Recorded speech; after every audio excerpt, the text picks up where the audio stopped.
All right, I believe everybody has just about made their way into classes. Again, thank you so much for the presence of each of you sticking around. We'll be in James chapter 3. I'm going to wrap out chapter 3, looking here, continuing on with the conflicts among Christians and looking at the wisdom that is from above. I'm going to have to wait just a minute. Carson, thankfully, is running home to get my notes. I came over to church this morning and I got in the building and I thought, I've left something's, you kind of have that feeling like you've left something off or something not done. And I was kind of going through my head about the PowerPoint, and I knew Andrew was coming in to help lead singing, and I was trying to mentally go through all of that stuff and my stuff for class. And when I went to open up my Bible to get my notes out for James, they're not in here. They're on the printer back at home. So we'll give him just a minute to run out. Hopefully, I see him on the way back now. So give him just a minute, give you some time to write that in. But we'll be continuing on looking at James chapter 3, and we're going to be, as we get into this section, it's going to be following along, and we must be reminded about James chapter 3 and verse 1, where it says, "Be not many masters, knowing that you shall receive the greater condemnation." So from that, again, we're going to be kind of continuing on with our thoughts regarding that. Last week we spoke, and again, this chapter is not to discourage anyone from being a teacher, because again, we're going to look this morning with the idea of a teacher coming across with a bad attitude of what they are trying to convey. So,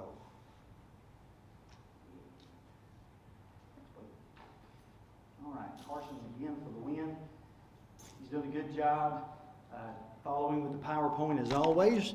He's took to that like a duck to water and hadn't had much hiccup there with him at all. So he's doing a good job there. Appreciate him doing all of that and running home and getting that. Okay, so continuing on looking at this, a continual thought. Teachers, that we don't need to stand up here, and again, I don't think it's with anybody that's here teaching, that we do not have any ulterior motive to the point where we say, well, I want to stand in front of people to be seen and heard. That is not the case. I don't think with any of our teachers that are doing this. But the guys do a great job. They always come across it in a humble attitude, always striving to learn and to study as much as they can. I know as I've spoken to many, the men and the women, as in preparation for their classes, a lot of preparation goes in. And again, I would encourage you, if you have thought about teaching class, to do so, because you will get a lot more out of it than maybe you're getting for your students. I know I'm not a good teacher, so I've got all this going in my head, and sometimes I don't get it out as good as it needs to be.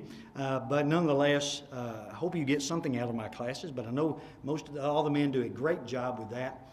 So we don't come across it in a haughty way. Now, last week we spoke about the tongue and its destructive power, and how with my tongue I can cause someone to be lost, right? I can mislead them. Now, from 13 through 18, what we're going to be talking about is that if I've come across as a teacher because I've got these other motives, again, what we're going to be looking at is bitter envying and strife. If I come across it like that, then I'm going to be very destructive in that as well. So beginning to read here in verse 13, "Who is a wise man and endued with knowledge among you? Let him show out of a good conversation his works with meekness of wisdom."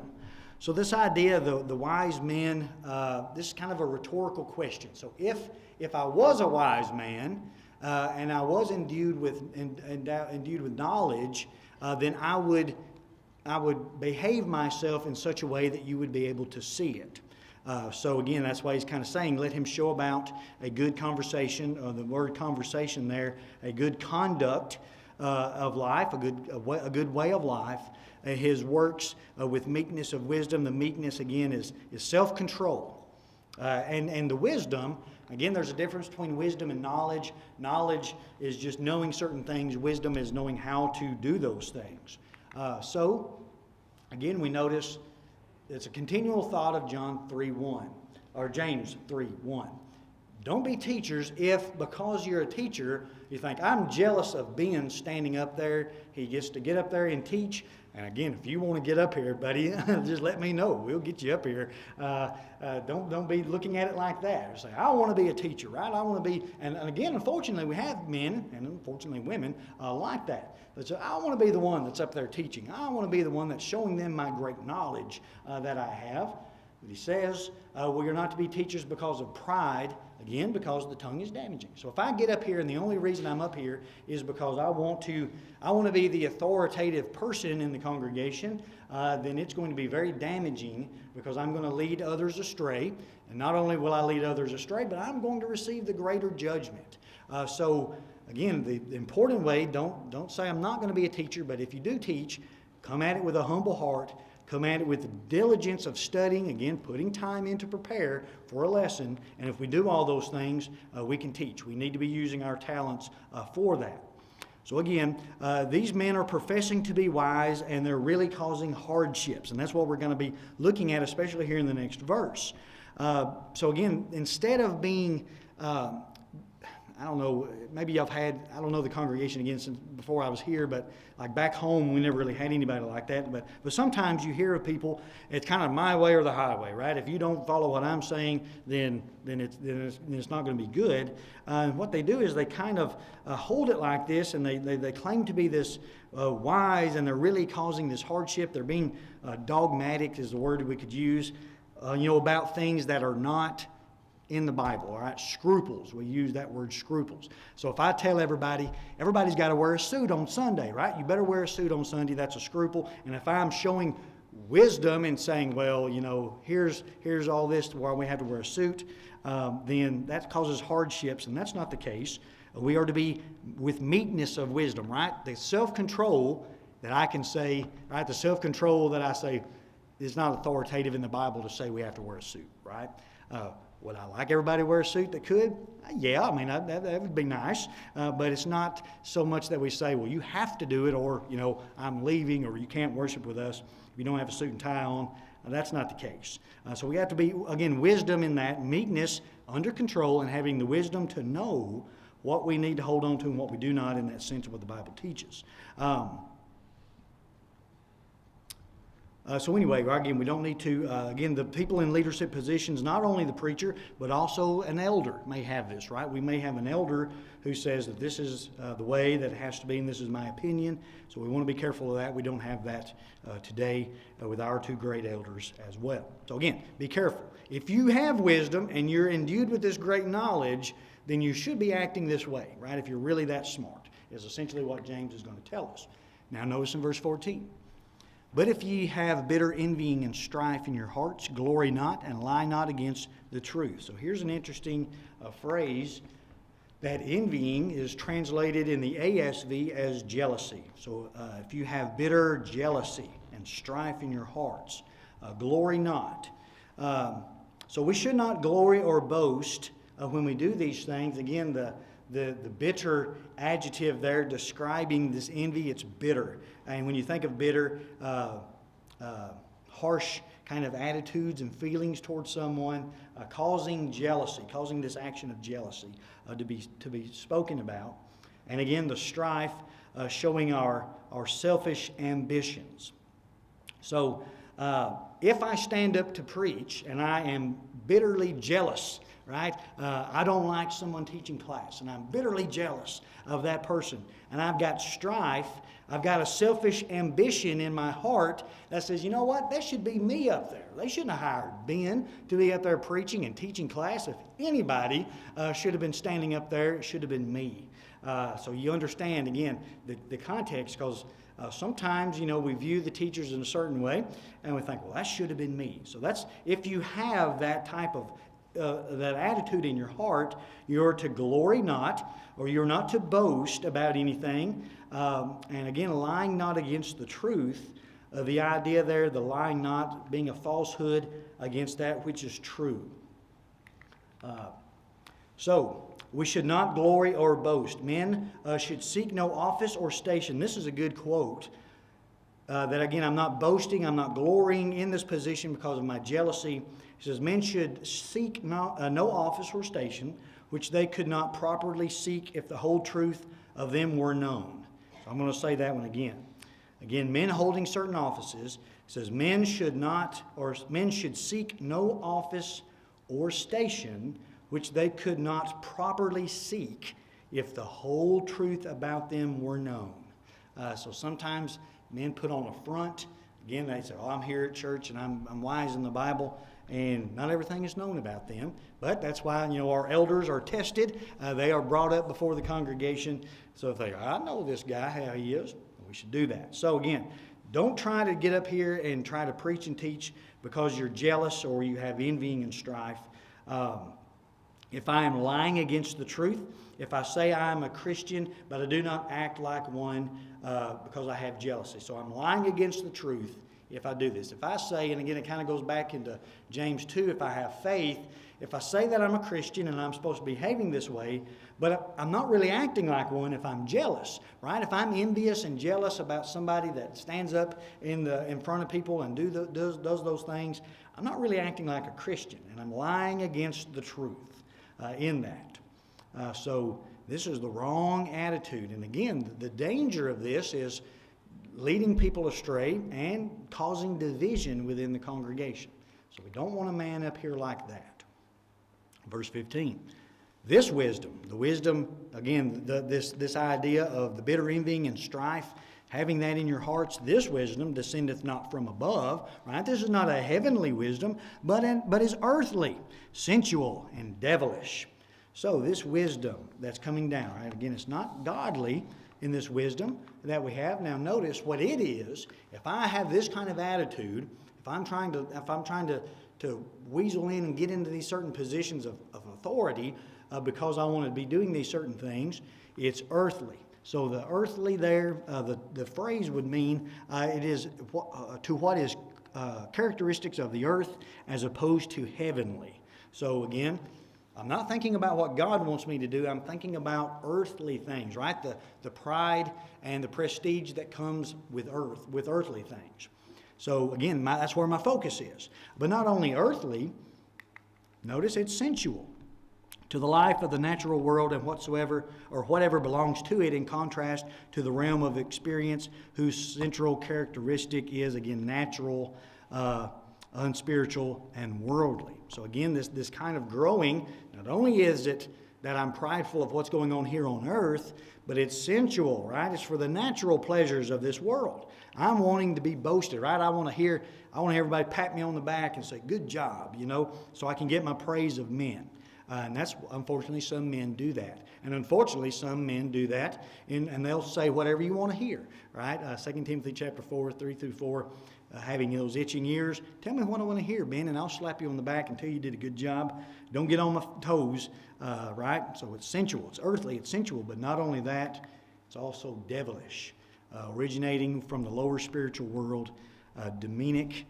This wisdom is focused on earthly things, jealousy over prestige and power. So again, if I'm focused, if my wisdom, if how I'm thinking is focused on the earthly things, then I'm in the wrong position when I stand before you.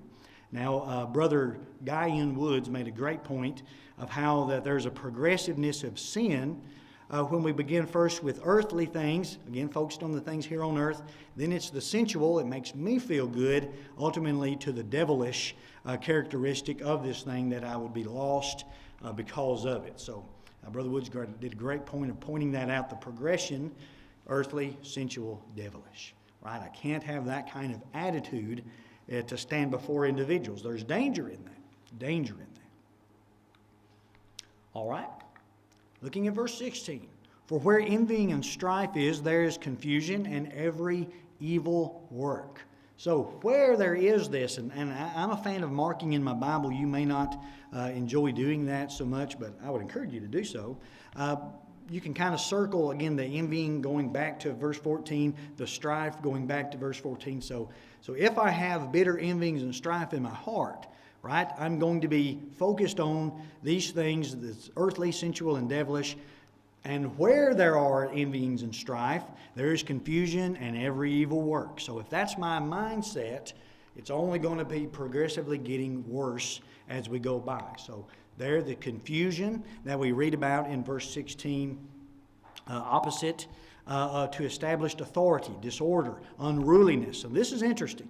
Some we may think of confusion as not being able to understand something, but notice when we read that, where there is envying and strife, right? Where there's a man that is standing before you and he is focused on getting the pride of this life and getting having again the earthly, the sensual, the devilish components of this, there is confusion, but the confusion is an opposition to authority.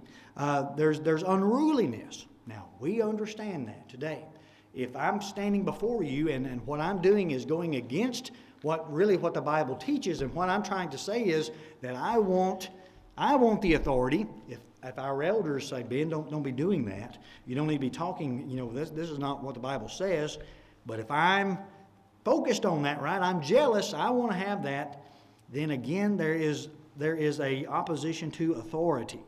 And again, the evil and every evil work, the evil there being low grade morality, substandard, or a base. We think about a base individual, that it's the evil, and again the work is the idea there that everything, every evil thing, right? It's all evil, everything that's going on about it, because not only have I disobeyed the elders in doing that by trying to have this authority and trying to maybe teach or preach something that is against the Bible, but that again it's the evil work that is going on through this. Again, notice there, if I am focused on my selfish ambitions, I will not want to listen to any authority. And again, the sin doesn't just stop. If I say, well, I want to be the head man up there, right? And Ben doesn't do a good job preaching. Again, I've never noticed this here. There was one individual back home years ago, and he would challenge a little bit the teacher in class, and he would kind of push his agenda on those things. So we have to be careful about that. And there's nothing wrong with having discussion in class. But he would kind of trying to be undermining the teacher and undermining the preacher through class. And so if I've got these selfish ambitions and I'm saying, look, I want to be the one, they should be calling me because, see, I'm making all these points in class. And again, we don't have that here, but we say, this is wrong, right? This is the selfish ambition, and it doesn't stop right there, right? A man's not going to stop just by making these comments in class. He's going to keep on, and he's going to keep pushing his agenda until he maybe causes a division within the church. So we have to be careful about those things. But again, we don't have anybody like that here. I hope that you don't think I'm like that. I don't think I would be that way. But again, I think I've told many. That's why I give you book, chapter, and verse to back up what I'm saying. It's not my opinion. Brittany, bless her heart, I love her to death. In my early years of preaching, I would get up there and I would say, like, I believe or I think, and she's like, I don't care what you think or what you believe, Ben. I want to know what the Bible says. I was like, fair enough. So I quit doing that. And that's why I went to school, so I wouldn't mislead anybody. But again, we have people like that, though, nonetheless. Right? I don't want your opinion. I don't care what. I do care about your opinion to a degree, but not when it is classified as authoritative. Give me the book, chapter, and verse. All right. So continuing on, it's not going to stop. It's going to end up causing this division. So I can't be a teacher if that's the end goal. If the end goal is I'm going to push my wisdom, right? The wisdom of this world. And again, we have people that talk about, there's a lot of information that's available online today. You can get on and look at a lot of different things and go down a lot of different paths. So we don't want to get up and push those types of those comments and saying, well, this is the truth and I'm smart, right? I'm smarter than you. We talked about that last week about the Gnostics back in the first century, the knowing ones, and again we spoke about those people who claim to be woke today, or they're enlightened, right? I'm the enlightened one. I know more about this than you do, Ben. You're stuck in the past.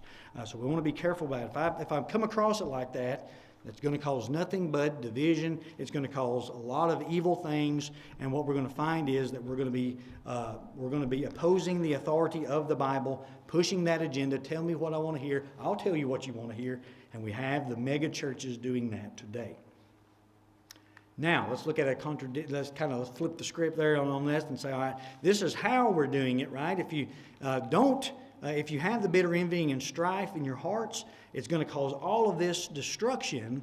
But notice, right, that wisdom is of the world. If I'm trying to gain earthly praise and I'm gaining my pride and I want the recognition of the brotherhood and I want the recognition of Christians, then all of that is not it's from this world.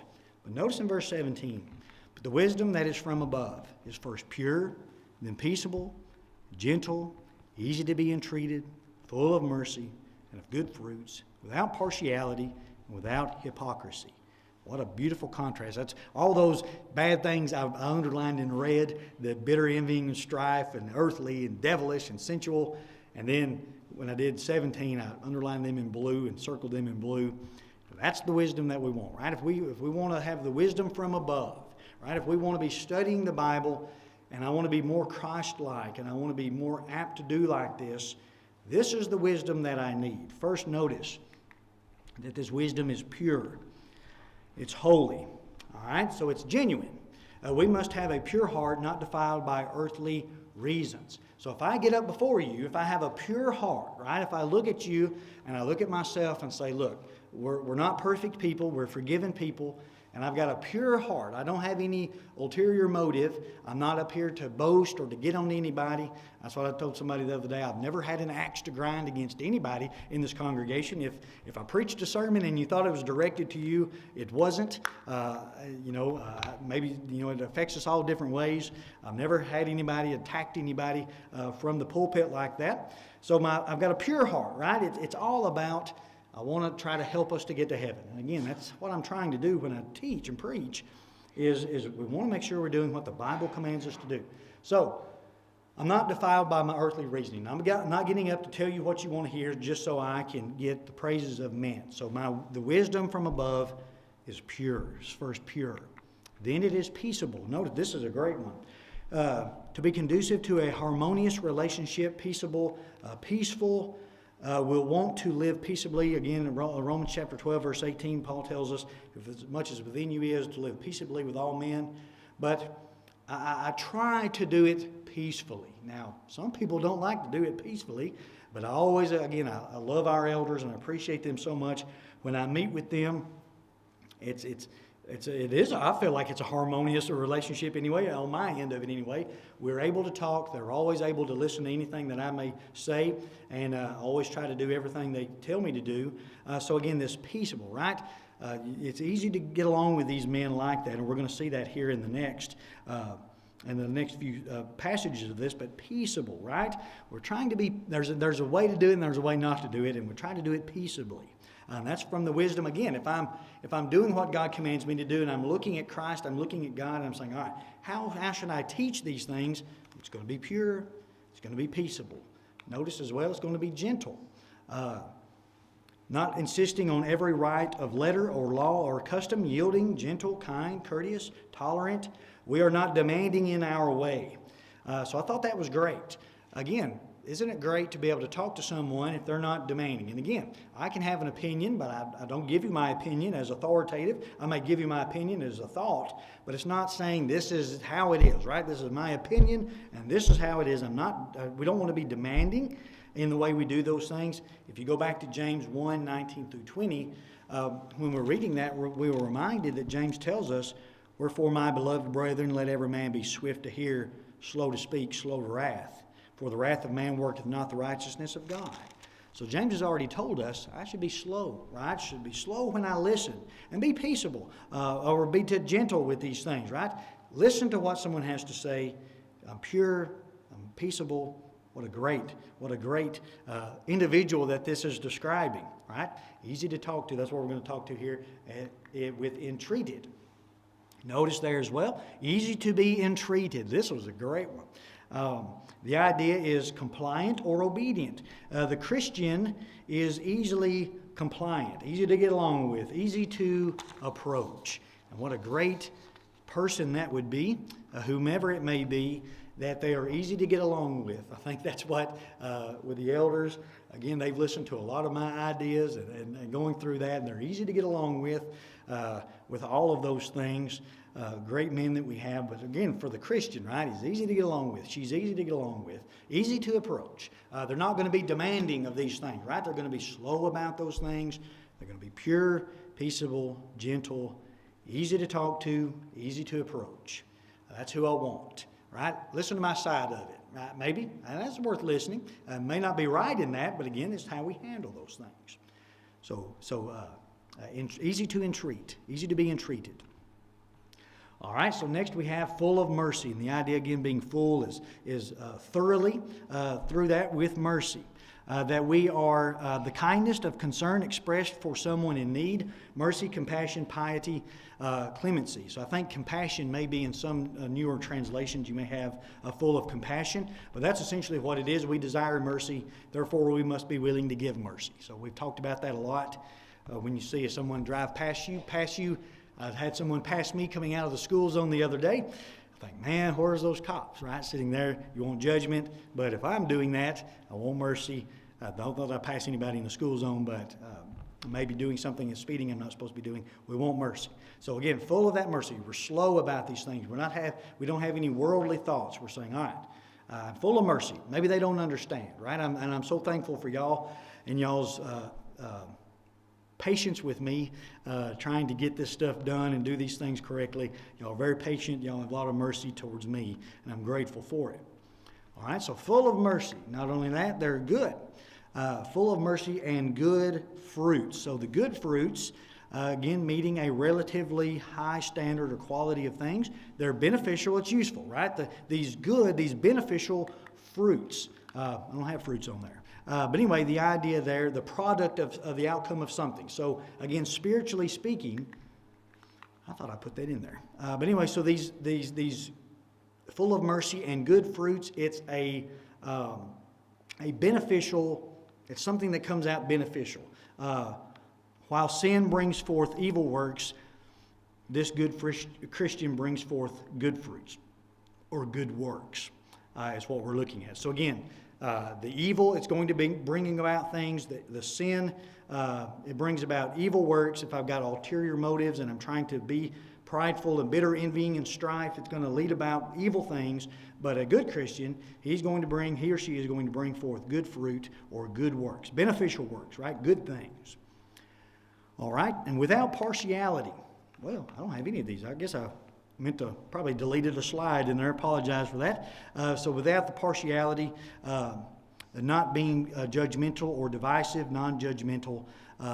So I'm without judgment. These works come about without judgingly. So again, I'm easy to approach. I'm merciful, peaceable.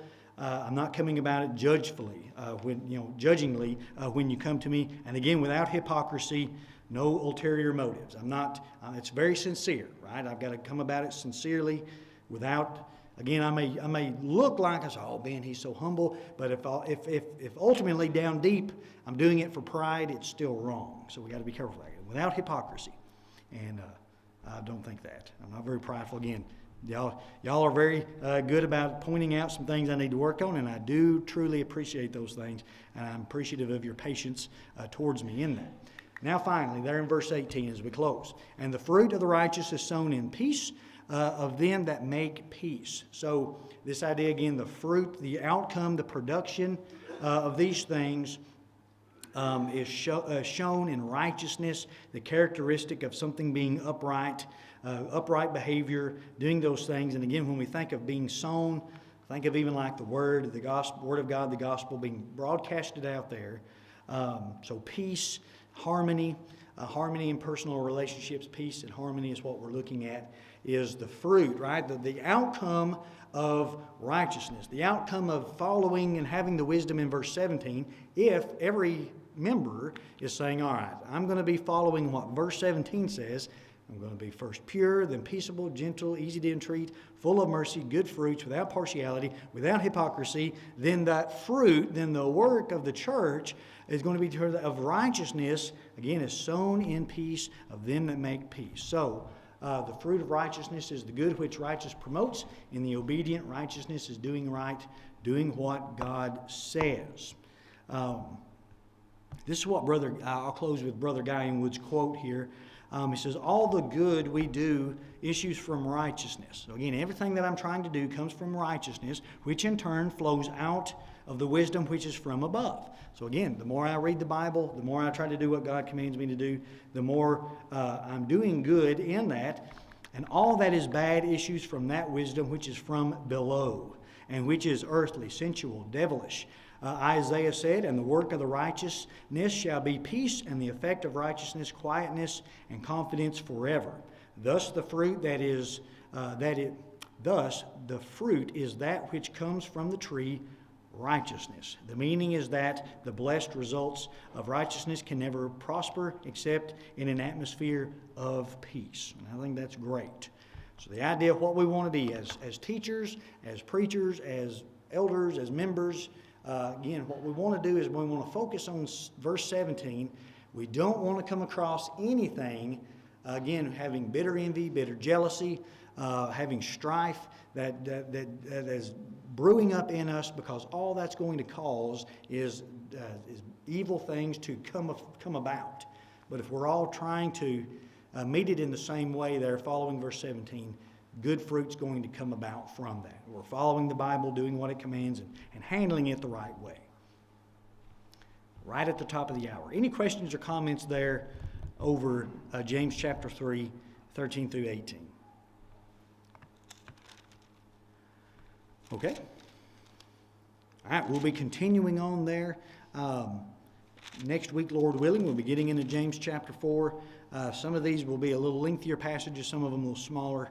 I don't think it's all of James 4, but I don't have it marked in my Bible where we're stopping in. But anyway, read all of James. Like I said, it's always a good read no matter what. But stay up to date on that as we progress through the book. And then, Lord willing, again, we're kind of halfway through this. Lord willing, when we finish James, we will be looking, if somebody doesn't say something changes my mind, we'll go to the other general epistles, 1st, 2nd Peter, 1st, 2nd, 3rd John, and Jude is where we'll be studying after this. It's where I've got my mind to go anyway. Then we'll try something else after that. All right, anybody got any questions or comments there at the tail end of James? All right.